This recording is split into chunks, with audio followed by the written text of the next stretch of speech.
C'est bon. Madame Robert est notre ingénieur du son. Ouais.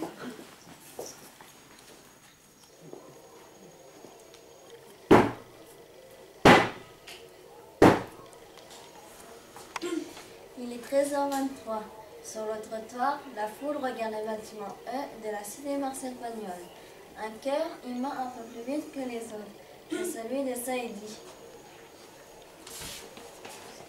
Je me souviens que j'ai embrassé Fatoumata pour la première fois, sur la bouche.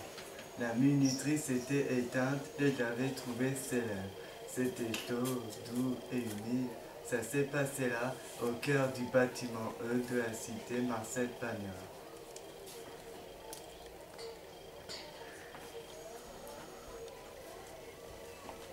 Il est 13h24. Dans le vent, la foule regarde le bâtiment E de la cité Marcel Pagnol. Une main serre un peu plus fort, celle de sa maman. C'est celle de Lou. Je me souviens que c'est là, en jouant à cache-cache dans les cailles, que j'avais perdu mon doudou. Un magnifique éléphant râpé sans oreilles. J'avais beaucoup pleuré, tout le monde avait cherché, on n'avait pas retrouvé. Alors on a acheté un lapin tout neuf, toutes ces oreilles que j'avais perdues aussitôt à l'école. Exprès, je l'ai trouvé trop pauvre. Ça s'est passé là, dans les mystères du bâtiment 1 de la cité Marcel Pagnol.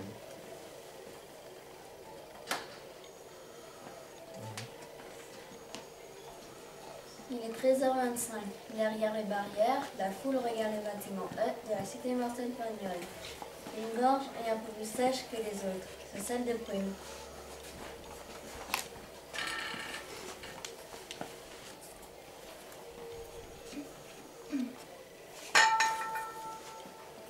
Je me souviens que c'est là, derrière cette fenêtre du 15e étage, que j'ai donné la vie.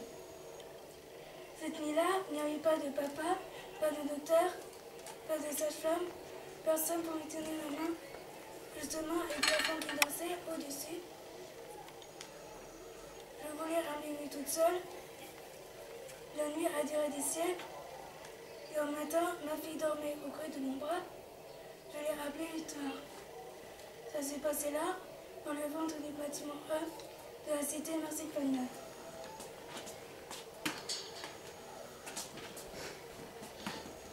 Il est 13h26. Derrière les policiers, la foule regarde le bâtiment E de la cité Marcel Pagnol. Une boule se tord un peu plus que les autres. C'est celle de Roland. Je me souviens que c'est là, au balcon, que j'ai passé des heures à attendre la clochette du marchand de glace. Je me souviens que je n'étais pas le seul. Chaque balcon attendait la clochette. Et lorsqu'enfin elle retentissait, une clameur s'élevait au-dessus des antennes et des dizaines d'estomacs dévalaient les escaliers.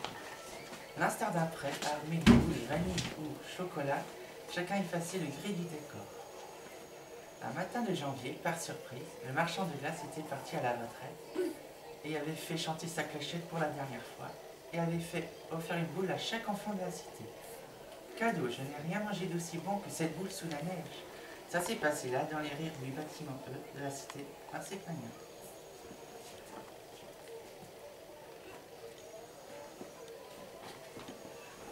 Il est 13h27.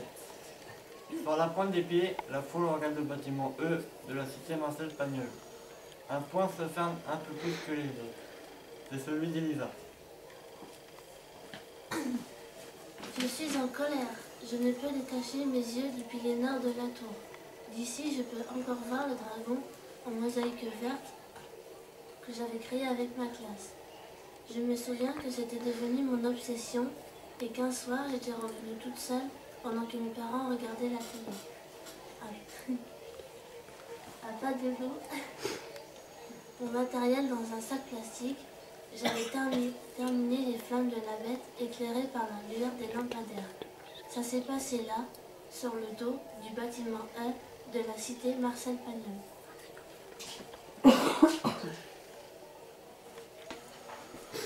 Il est 13h28. Sous l'œil des caméras, la foule regarde le bâtiment E de la cité Marcel Pagnol. Une larme est un peu plus grosse que les autres. C'est celle de Louisette. Je Je me souviens que j'étais la première à vivre ici il y a bien longtemps. Gardienne d'une tour vide, j'étais venue du nord et j'avais perdu mon seul ami Tatane. Tatane était un chat roux, gros, au caractère de cochon, perdu sur une aire d'autoroute à 300 km de ma nouvelle loge. Je l'avais attendu des jours, des semaines, des mois. Je me souviens qu'ici, un soir d'été, que j'ai vu arriver un chat, roux, maigre, à bout de force, un peu comme un Tatane, qui aurait marché des jours, des semaines, des mois. Il s'était endormi à mes pieds, mon seul ami. Ça s'est passé là, dans le silence du bâtiment E de la cité Marcel Pagnol.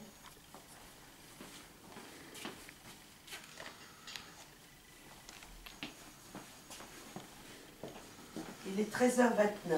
Dans la foule qui regarde le bâtiment E de la cité Marcel Pagnol, plus personne ne respire. Il est 13h30.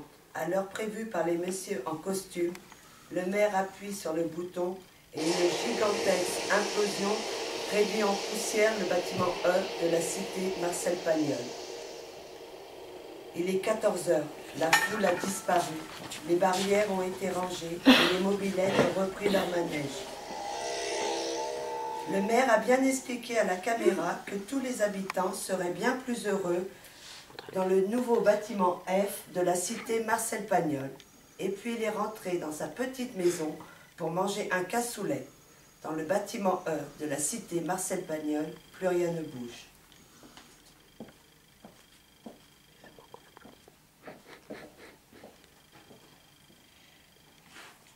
Je suis seule sur le trottoir. Je reste assise. J'attends. Ma maman est venue m'expliquer qu'il n'y aurait pas d'autre feu d'artifice aujourd'hui. J'attends. Mais je souris. Je suis Victoire et j'adore les feux d'artifice.